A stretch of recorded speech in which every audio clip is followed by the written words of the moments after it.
News 18 digital ಕಾಂಟೆಂಟ್ಗೆ ಸ್ವಾಗತ. ನಾನು ಸಂಜಯ್, ದಾವಣಗೆರೆ ಜಿಲ್ಲಾ ವರದಿಗಾರ. ಇನ್ನು ನಮ್ಮ ನ್ಯೂಸ್ 18 ಕನ್ನಡ ಫೇಸ್ಬುಕ್, ಯೂಟ್ಯೂಬ್ ಹಾಗೂ ಇನ್ಸ್ಟಾಗ್ರಾಮ್ ಖಾತೆಗಳನ್ನು ಯಾರೆಲ್ಲ ಇನ್ನೂ ಫಾಲೋ ಮಾಡಿಲ್ಲ, ಫಾಲೋ ಮಾಡಿ.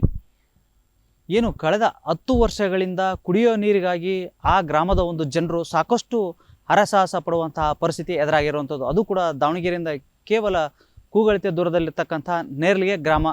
ಈ ಗ್ರಾಮದಲ್ಲಿ ಕಳೆದ 10 ರಿಂದ 15 ವರ್ಷಗಳಿಂದ ಸಾಕಷ್ಟು ಪರಿತಪಿಸ್ತಾ ಇದ್ದಾರೆ ಒಂದು ಹನಿ ಕುಡಿಯೋ ನೀರಿಗಾಗಿ. ಯಾಕಂದರೆ ಈಗಾಗಲೇ ಸರ್ಕಾರವು ಕೂಡ ಸಾಕಷ್ಟು ಯೋಜನೆಗಳ ಅಡಿಯಲ್ಲಿ ಜಲಜೀವನ್ ಮಿಷನನ್ನು ಪ್ರತಿ ಮನೆಗೂ ಕೂಡ ಅಳವಡಿಕೆ ಮಾಡಿದೆ ನೆಲ್ಲಿಯನ್ನು. ಆದರೆ ಆ ನೆಲ್ಲಿಗಳಲ್ಲಿ ಯಾವುದೇ ಒಂದು ಹನಿ ಕೂಡ ನೀರು ಬರ್ತಾ ಇಲ್ಲ. ಹಾಗಾಗಿ ಗ್ರಾಮದ ಜನರು ಅವರ ಮನೆ ಮುಂದೆ ಇರತಕ್ಕಂಥ ಜಲಜೀವನ್ ನೆಲ್ಲಿ ಹೋಗಿದೆ, ಆ ನೆಲ್ಲಿಯ ಪೈಪ್ಗಳನ್ನು ಕಟ್ ಮಾಡಿ ಆ ಗುಂಡಿಯಲ್ಲೇ ಬರ್ತಕ್ಕಂಥ ನೀರನ್ನು ಸೋಸಿ ಕುಡಿಯುವಂಥ ವ್ಯವಸ್ಥೆ ಈ ಒಂದು ಇಡೀ ಗ್ರಾಮದಲ್ಲಿ ಆಗಿರುವಂಥದ್ದು. ಹೀಗಾಗಿ ಸಾಕಷ್ಟು ಬಾರಿ ಗ್ರಾಮ ಪಂಚಾಯಿತಿ ಅಧಿಕಾರಿಗಳಿಗಾಗಿರ್ಬೋದು ಹಾಗೂ ಜಿಲ್ಲಾ ಪಂಚಾಯತ್ಗಾಗಿರ್ಬೋದು ಗ್ರಾಮಸ್ಥರು ಸಾಕಷ್ಟು ಮನವಿಯನ್ನು ಮಾಡ್ಕೊಂಡಿದ್ದಾರೆ. ಆದರೆ ಅಧಿಕಾರಿಗಳು ಮಾತ್ರ ಯಾವುದೇ ರೀತಿ ಕ್ಯಾರೆ ಅಂತ ಇಲ್ಲ.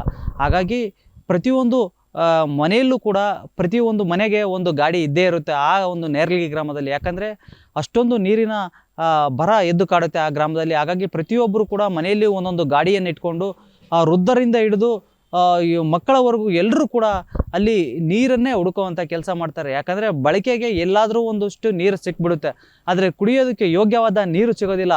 ಆದರೆ ಎಲ್ಲೋ ಒಂದು ಕಡೆ ಆ ಗ್ರಾಮ ಪಂಚಾಯಿತಿಯಿಂದ ಒಂದು ಕುಡಿಯೋ ನೀರಿನ ಒಂದು ಘಟಕವನ್ನು ಕೂಡ ಮಾಡಿರ್ತಾರೆ. ಅದು ಕೇವಲ ಘಟಕ ಸ್ಥಾಪನೆಯಾಗಿ 1 ವರ್ಷ ಮಾತ್ರ ನೀರು ಬಂದಿರುತ್ತೆ. ಅದಾದ ಬಳಿಕ ಒಂದು ಹನಿ ಕೂಡ ನೀರು ಬಂದಿರೋದಲ್ಲ. ಅದು ಕೆಟ್ಟು ತುಕ್ಕಿಡಿದು ಹೋದರೂ ಕೂಡ ಅಲ್ಲಿ ಗ್ರಾಮ ಪಂಚಾಯಿತಿ ಅಧಿಕಾರಿಗಳಾಗಲಿ ಬೇರೆ ಅಧಿಕಾರಿಗಳಾಗಿರಲಿ ಯಾರು ಕೂಡ ತಲೆ ಹರಿಸಿ ನೋಡಿಲ್ಲ, ಅದರ ಬಗ್ಗೆ ಸರಿಪಡಿಸುವಂಥ ಕೆಲಸವನ್ನು ಮಾಡಿಲ್ಲ.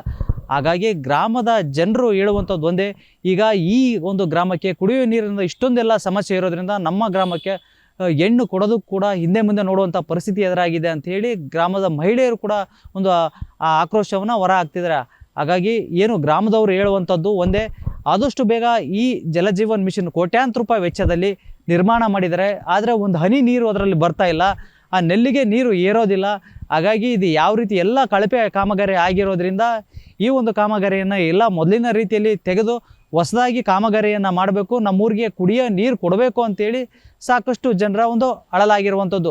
ಅದರಲ್ಲಿ ಕೆಲ ಮಹಿಳೆಯರು ಹೇಳುವಂಥದ್ದು, ನಾವು ಬೆಳಗ್ಗಿಂದನೂ ಕೂಡ ಕೆಲವೊಂದು ಜಮೀನುಗಳಿಗೆ ಹೋಗಿ ನೀರು ತರಬೇಕು, ಇಲ್ಲಾಂದರೆ 3-4 ಕಿಲೋಮೀಟರ್ ದೂರ ಹೋಗಬೇಕು, ಅಲ್ಲಿ ಹೋಗಿ ನೀರು ಹೊತ್ಕೊಂಡು ಬರುವಂಥ ಪರಿಸ್ಥಿತಿ ಇದೆ, ಇಲ್ಲ ಗಾಡೀಲಿ ತಳ್ಕೊಂಬರ್ಬೇಕು, ಮನೆಯಲ್ಲಿ ಗಂಡು ಮಕ್ಕಳಿದ್ರೆ ಯಾಗೋ ತಂದು ಹಾಕ್ತಾರೆ, ನಾವೆಲ್ಲ ಹೆಣ್ಮಕ್ಳು ಪುಟ್ಬಿಟ್ಟು ಮಕ್ಕಳಿದ್ದರು ತರೋದು ತುಂಬಾ ಕಷ್ಟ ಅಂತ ಹೇಳ್ತಾರೆ. ಅದರಲ್ಲೂ ಕೂಡ ಹಬ್ಬ ಹರಿದಿನಗಳಂತರೂ ಬಂದರೆ ನೀರು ಶೇಖರಣೆ ಮಾಡುವಂಥದ್ದು ಭಾಳಷ್ಟು ಕಷ್ಟಕರವಾಗಿರುತ್ತೆ. ಹಾಗಾಗಿ ನಮಗೆ ಇಲ್ಲಿ ದೊಡ್ಡ ಗ್ರಾಮದಲ್ಲಿ ಪ್ರಮುಖ ಸಮಸ್ಯೆ ಅಂದರೆ ಈ ನೀರಿನ ಸಮಸ್ಯೆ. ಹಾಗಾಗಿ ಆದಷ್ಟು ಬೇಗ ನಿವಾರಣೆ ಮಾಡಿ ಅಂತೇಳಿ ಇಲ್ಲಿ ಗ್ರಾಮಸ್ಥರು ಒಂದು ಅಳಲನ್ನು ತೊಡ್ಕೊಂಡಿರುವಂಥದ್ದು. ಅದಲ್ಲದೆ ಕೂಡ ಆದರೆ ಇಲ್ಲಿ ಮನೆಗೆ ಗಂಗೆ ಅಂತೇಳಿ ಸರ್ಕಾರ ಯೋಜನೆ ಮಾಡಿದೆ. ಆದರೆ ಇಲ್ಲಿ ಆ ಗಂಗೆ ಬದಲು ಮನೆ ಮುಂದೆ ಗುಂಡಿಗಳನ್ನು ತೋಡಿ ನೀರನ್ನು ಮಕ್ಕೊಂಡು ಕುಡಿಯುವಂತಹ ಪರಿಸ್ಥಿತಿ ಎದುರಾಗಿದೆ. ಹಾಗಾಗಿ ದೊಡ್ಡ ಹೈರಾಣನೇ ನಮಗೆ ನೀರಿನ ಸಮಸ್ಯೆ ಅಂತ ಹೇಳ್ತಾರೆ. ಅದಲ್ಲದೆ ಕೂಡ ಅಲ್ಲಿ ಒಂದು ಸರಿಯಾದ ಕಾಲುವೆ ವ್ಯವಸ್ಥೆ ಇಲ್ಲ. ಆದರೆ ಅಲ್ಲಿ ಮಳೆ ಅಥವಾ ಕೊಳಚೆ ನೀರು ಏನಾದರೂ ಬಂದರೆ ಆ ಗುಂಡಿಗೆ ಹೋಗಿ ಸೇರುವಂಥದ್ದು, ಆ ಗುಂಡಿಯ ನೀರನ್ನೇ ಬಗ್ಕೊಂಡು ಅದನ್ನು ಸೋಸ್ಕೊಂಡು ಕುಡಿಯುವಂಥ ಪರಿಸ್ಥಿತಿ ಈ ಒಂದು ಗ್ರಾಮದಲ್ಲಿ ಎದುರಾಗಿರುವಂಥದ್ದು. ಅದು ಮಾಯಕೊಂಡ ವಿಧಾನಸಭಾ ಕ್ಷೇತ್ರಕ್ಕೆ ಆ ಗ್ರಾಮವೊಂದು ಬರುತ್ತಿರುವ ಹಿನ್ನೆಲೆಯಲ್ಲಿ ಹೀಗಾಗಿ ಮಾಯಕೊಂಡದ MLA ಆದಂತಹ KS ಬಸವಂತಮ್ಮವರು ನೂತನವಾಗಿ ಸಚಿವರಾಗಿ ಪದಗ್ರಹಣವನ್ನು ಕೂಡ ಮಾಡಿದ್ದಾರೆ. ಇನ್ನಾದರೂ ಕೂಡ ಈ ನೇರ್ಲಿಗೆ ಗ್ರಾಮ ಕಡೆ ಒಂದಷ್ಟು ಗಮನ ಹರಿಸಿ ಅವರಿಗೆ ಶುದ್ಧ ಕುಡಿಯುವ ನೀರಿನ ಒಂದು ವ್ಯವಸ್ಥೆಯನ್ನು ಮಾಡ್ತಾರೆ ಅನ್ನೋದು ಕಾದು ನೋಡ್ಬೇಕಾದ್ರೆ. ಯಾಕಂದರೆ ಈಗ ಇರ್ತಕ್ಕಂಥ ಶುದ್ಧ ಕುಡಿಯುವ ನೀರು ಘಟಕ ಖಾಸಗಿ ಅವ್ರದ್ದಿದೆ. ಹಾಗಾಗಿ ಅಲ್ಲಿ ಪ್ರತಿಯೊಂದು ಒಂದು 20 ಲೀಟರ್ ಕ್ಯಾನಿಗೆ 10 ರಿಂದ 20 ರೂಪಾಯಿವರೆಗೂ ಕೂಡ ಹಣವನ್ನು ಪಡಿತಾರೆ ಅಂತೇಳಿ ಒಂದು ಗಂಭೀರ ಆರೋಪ ಕೇಳಿ ಬಂದಿರುತ್ತೆ. ನಮ್ಮೂರಿನ ಸಮಸ್ಯೆ ನಾವು ಹೇಳ್ಬೇಕಂತ ಹೇಳಿದ್ರೆ, ನಾವೀಗ ಮದುವೆ ಆಗಿ ಬಂದು ಒಂದು 15 ವರ್ಷ ಆಯಿತು. ಇಲ್ಲಿ ಪ್ರತಿನಿತ್ಯ ನೀರಿನ ಸಮಸ್ಯೆ ಇದ್ದೇ ಇರುತ್ತೆ. ನಮಗೇನು ಮಳೆ ಬಂದಾಗ ಮಾತ್ರ ನೀರಿಂದು ಸಮಸ್ಯೆ ಇರಲ್ಲ, ಯಾಕಂದರೆ ಮಳೆ ನೀರು ಹಿಡಿತಾ ಇರ್ತೀವಿ. ಮತ್ತು ಕೆರೆ ಗುಂಡಿಗಳು ತುಂಬಿದರೆ ಆಟೋಮೆಟಿಕ್ಕಾಗಿ ಬೋರ್ವೆಲ್ ನೀರು ಬರ್ತಾ ಇರ್ತವೆ. ಈಗ ಮತ್ತೆ ಜಲಜೀವನ್ ಅಂತೇಳಿ ಸುಳೆಕೆರೆಯಿಂದ ನೀರಿನ ವ್ಯವಸ್ಥೆ ಮಾಡಿದರು. ಅದು ಏನಾಗ್ತದೆ ಅಂತ ಹೇಳಿದ್ರೆ ಪ್ರತಿನಿತ್ಯ ಬರಲ್ಲ. ಅದು ಆ ದೊಡ್ಡ ಟ್ಯಾಂಕ್ ಏನಿರುತ್ತಲ್ಲ ಅದು ತುಂಬಿದರೆ ಮಾತ್ರ ಫೋರ್ಸಬಲಿ ಬಂದರೆ ಸ್ವಲ್ಪ ಬರ್ತದೆ. ಆ ಬಂದಂಥ ಸಂದರ್ಭದಲ್ಲಿ ಅದು ಹಿಂಗೆ ಮೇನ್ ನೆಲ್ಲಿಗೆ ಬರಲ್ಲ. ನೆಲ್ಲಿ ಒಳಗಿಂದ ಗುಂಡಿಗಳನ್ನ ತಗೊಂಡೆ ತಂಬಿಗೆ ತಗೊಂಡೆ ಜೋಡಿಸಿ ನಾವು ನೀರು ತೊಗೊಳ್ಬೇಕಾಗತ್ತೆ. ಮೂಲ ಸೌಕರ್ಯ ಏನಂತ ಹೇಳಿ ಮೂಲಭೂತ ಸೌಕರ್ಯಗಳಲ್ಲಿ ನೀರು ಒಂದು ಹೇಳ್ತಾ ಇದ್ದೀವಿ. ಆದರೆ ನಾವು ನೋಡ್ದಂಗೆ ನೀರಿನ ಸಮಸ್ಯೆನೇ ಇಲ್ಲ ಆಗ್ತೈತಿ. ನಮ್ಮ ದಿನನಿತ್ಯದ ಸಮಯದಲ್ಲಿ ಅರ್ಧ ಸಮಯ ನಾವು ನೀರಿಗೋಸ್ಕರನೇ ಕಾಯ್ಬೇಕಾಗತ್ತೆ.